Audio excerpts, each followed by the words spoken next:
E a doutora Elaine e a doutora Sofia já estão aqui, já pode começar a mandar as suas perguntas. Se eu não fizer nenhuma pergunta minha, melhor. O objetivo é atender a sua curiosidade, a sua solicitação e fazer a sua pergunta.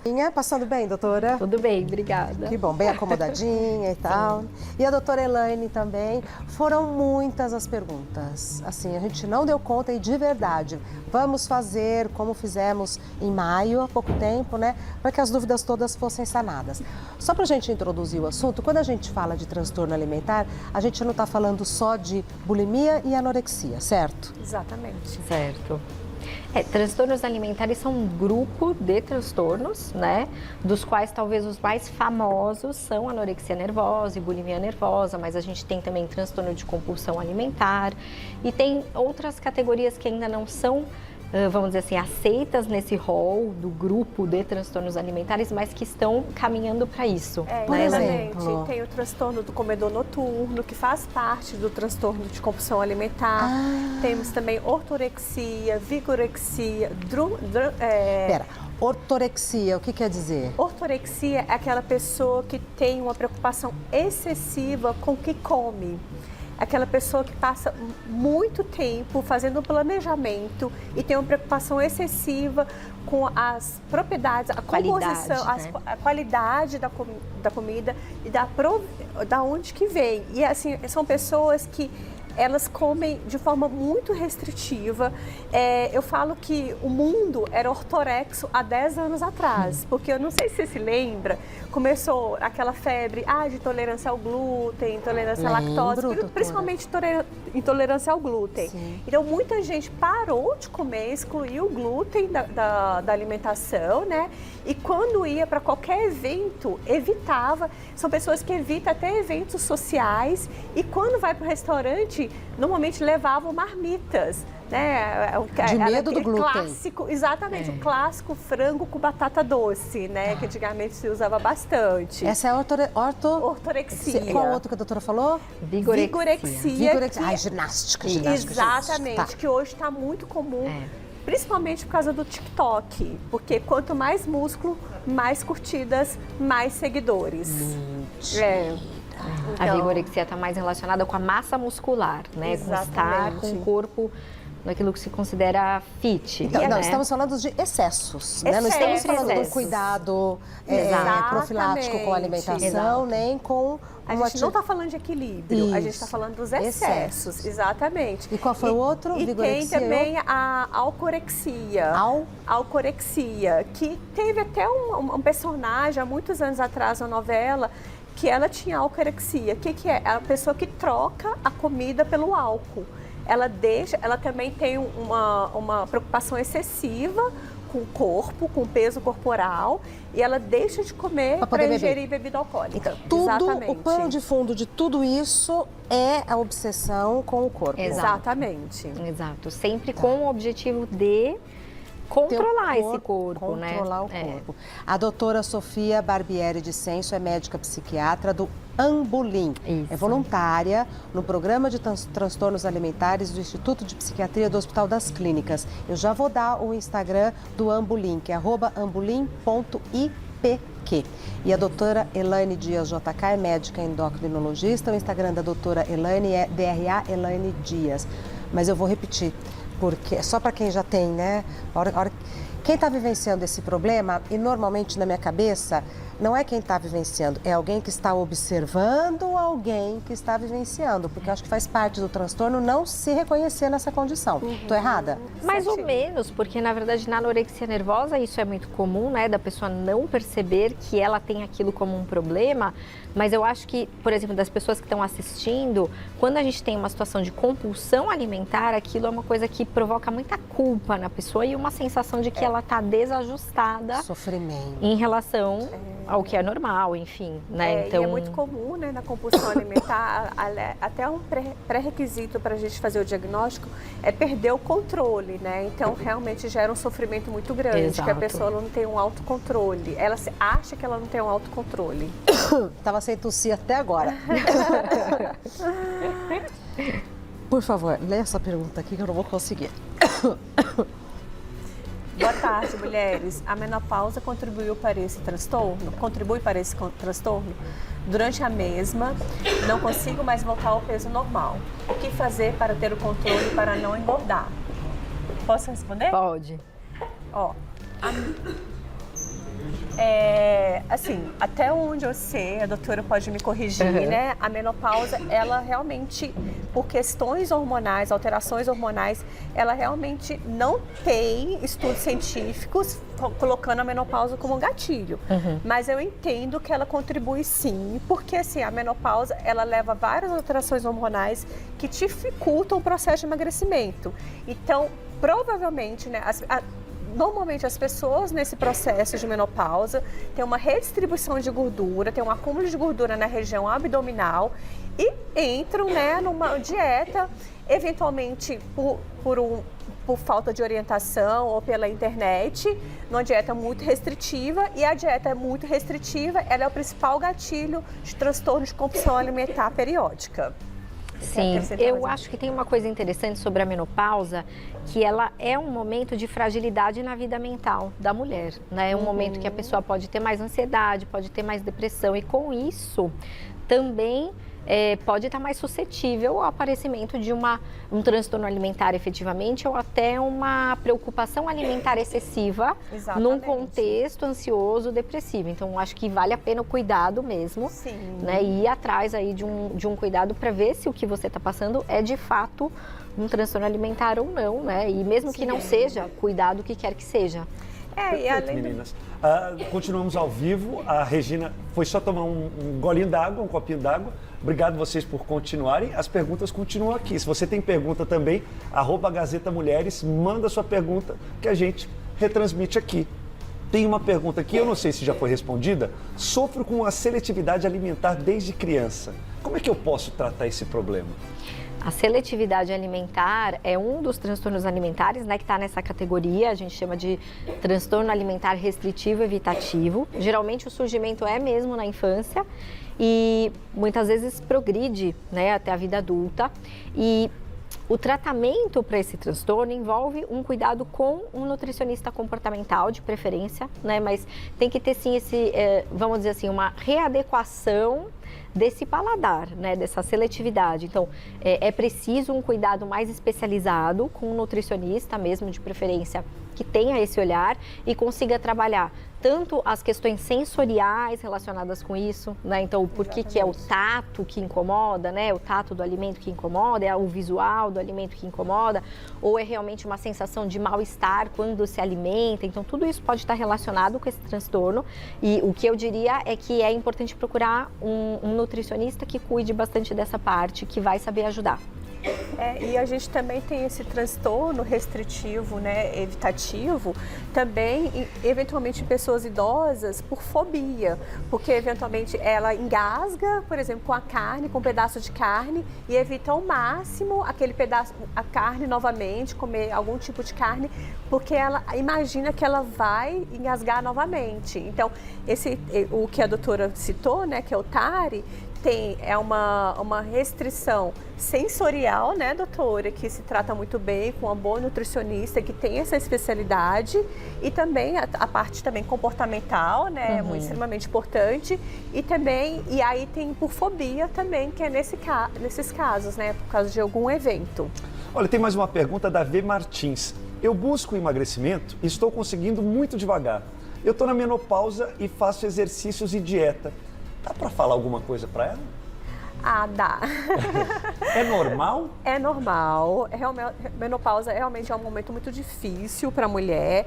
Eu sempre falo com meus pacientes que não precisa sofrer, tem tratamentos para isso, né? Para pacientes que não têm contraindicação para fazer reposição hormonal, deve ser feito a partir do momento que tem sintomas que são desagradáveis. E quando a gente faz a reposição, melhora sim a disposição, melhora o gasto calórico basal e melhoram os resultados, né, com uma alimentação mais saudável e atividade física. Eu falo para ela para não desistir, que é aos poucos mesmo. É difícil. Emagrecer não é fácil, é muito difícil. E se manter magro, infelizmente, é mais difícil ainda. Então, assim, é uma luta eterna. mas que qualquer conquista que ela tiver, ela tem que comemorar, porque realmente é muito difícil, principalmente nessa fase. E aconselho a procurar um profissional, um ginecologista, um endocrinologista, para reavaliar essas questões hormonais, porque durante a menopausa é o gatilho também para doenças tiroidianas, se ela tem alguma predisposição. Então pode ser que ela está com mais dificuldade para emagrecer também porque tem alguma alteração na tireoide. Quando você faz os exames, né, o médico consegue ver aquele verdadeiro raio-x, entre aspas, né? Saber o que está regulado, o que não está regulado e aí melhorar a performance da pessoa. Exatamente. Olha aqui, tem mais gente conversando aqui. Se você quiser mandar sua pergunta, @Gazeta Mulheres. Daqui a pouco a Regina Volpato já chega. Ela foi tomar um copinho de água. Daqui a pouco ela já está aqui. A gente continua ao vivo. E olha assim, ó, a Caberlofá. Não, aí, Morri, mas passo bem. Ó. Morri, mas passo. Ai, Thiago, obrigada. Eita. Equipe é isso. Equipe é Tamo isso. junto. Muito obrigada. Tchau, gente. Meninas, Até me daqui a pouco. desculpem. Eu não sei se eu engasguei, o que aconteceu. Veio de repente. Enfim. O Thiago tinha acabado de fazer uma pergunta? Ele ia começar. Oh, meu Deus. Regina, mulher, vê essa tosse e mexe você com essas crises. Acho que vale a pena investigar. E vira e mexe que acompanha você, vale a pena investigar. Então, pode ser uma rinite alérgica, né? De verdade, eu estou acompanhando. Hoje tenho 35 anos e sou bulímica desde os 19. Quem manda é a Milene. Existe algum agravante que possa afetar o estômago ou algum outro órgão devido a esse problema? É uma pergunta interessante, porque sim, né? A gente sabe que a bulimia é um dos transtornos alimentares, né? Que cursa com o uso de métodos purgativos, que a gente fala. Então, os mais comuns são o uso de vômito, né? Provocar vômito depois de uma refeição, depois de ter comido muito. Uso de laxante e uso de diurético, né? São os mais comuns. Então, a pessoa faz uso desses métodos para se sentir, vamos dizer, purgada daquela comida que ela acabou de comer. Então, se essa pessoa faz muito uso, por exemplo, de vômito, e isso pode ter um impacto na saúde clínica dela por causa disso. Então, ficar passando conteúdo gástrico, que é um conteúdo muito ácido pelo esôfago, então isso pode dar uma esofagite crônica. Tem pacientes que têm sim esse tipo de repercussão clínica aí ao longo da vida, pode dar muito problema bucal e no próprio estômago também, porque você vai tendo ali, né, sempre esse movimento da ânsia, né? Então isso pode dar até, por exemplo, favorecer uma hernia de hiato, favorecer, né? Então você pode desenvolver outros problemas. Sim, sem dúvida. E o uso de laxativos tem muita relação até com câncer de intestino também. Que tem sido tão comum. Exatamente, tem sido muito comum. Então, tem vários estudos mostrando que quanto mais laxativo você usa de forma indiscriminada, né, você tem uma relação muito grande com câncer de intestino. Então, tem um efeito purgativo, né, que a doutora falou, mas também tem os que não são purgativos, né, doutora, que a gente comentou, que é o jejum muito longo, que também não é muito interessante, e fazer muita atividade física que você pode ter uma lesão. Tudo isso vai causar repercussão na saúde de longo prazo. A gente diz que a bulimia é um transtorno nesse sentido muito grave, assim. E vai comprometendo as relações. Muito. Porque aí vai expandindo, né? Muito. Relação entre mãe e filha, enfim. Sim. Na bulimia tem muito, principalmente a adolescente, né, ela sofre muito ela tem uma autoimagem muito distorcida também, e ela é muito crítica com a imagem dela. Então, realmente é um sofrimento solitário, porque ela não se acha bonita, ela se acha feia, ela sempre se acha acima do peso. E na bulimia, o grande problema é que ela tem um transtorno de compulsão alimentar associado. Então, ela perde o controle, então depois ela se julga tanto e se sente tão mal que ela induz o vômito ou toma um laxante ou toma um diurético. E no caso do diurético, pode causar hipotensão, pode causar queda, ela pode se machucar. Então, e por ser um sofrimento solitário, e por ter aqui sempre a rede social na mão, isso pode ser uma porta de entrada para complicações sérias, como, por exemplo, você começar a conversar com abusadores, abusadoras que fazem uso dessa fragilidade momentânea Regina, entendeu onde eu quis chegar? Sim, e tem complicações psiquiátricas também, né? Que são graves, decorrentes desses transtornos. Então, a pessoa ter realmente automutilação, ideação suicida, de fato. São transtornos que podem cursar com isso e Não é baixa a taxa de... Não é baixa? Principalmente a anorexia nervosa, Principalmente a né? anorexia. A principal, é o transtorno psiquiátrico mais letal. E a principal causa de morte é suicídio. Sim, porque a autoestima é tão baixa, né? E tem esse isolamento tão grande, até promovido pela própria pessoa, porque ela não quer que ninguém interfira no comportamento dela. Então, isso é uma coisa que em casos graves, né, a gente vê mesmo, então é bem sério. Então, o que fazer, né? Porque a gente apresenta o problema e possíveis soluções. Apresentamos o problema que realmente é grave. Quais as possíveis soluções? Nossa, é extenso, né? Extenso. Começa Mas, assim, aí, eu acho que o principal é o acolhimento, né? E conseguir identificar, né? Você vê aquela adolescente, principalmente, eu tô falando de adolescente que são as principais, né? O principal. Mas você vê aquela adolescente que perde peso muito rápido, ou tem uma preocupação, e também tem uma preocupação muito grande com a forma física, né? E aquela adolescente que se isola muito, que está mais depressiva. E assim, principalmente, gente, assim, o principal gatilho para transtorno alimentar são dietas restritivas. E, infelizmente, dietas restritivas estão na moda e vão continuar na moda, infelizmente. Então, né? não tem como fugir delas, né? A gente tem que... É porque são soluções milagrosas, né? E as pessoas procuram milagre. E a internet está vendendo milagre o tempo todo. Verdade. Sabe? Então, o tempo todo a gente está sendo enganado, porque a gente quer comprar milagre, sabe? Então, e uma menina, né? Uma adolescente não que tem esse sofre, discernimento. não tem esse discernimento, uma criança. Então, assim, eu acho que o principal é tentar identificar esse isolamento, essa perda de peso muito rápida. Tudo bem, mas essa como preocupação. Como porque que é a abordagem, né? Porque se você chega com tudo, a pessoa se retrai ainda mais. Sim. Entendeu? Quando Então, é uma coisa muito inicial, eu acho que a conversa é sempre o melhor caminho, né? Não com tudo, mas talvez... Contato, com delicadeza, com paciência. Exatamente, sempre, né, pelas beiradas, assim, principalmente com adolescente, né?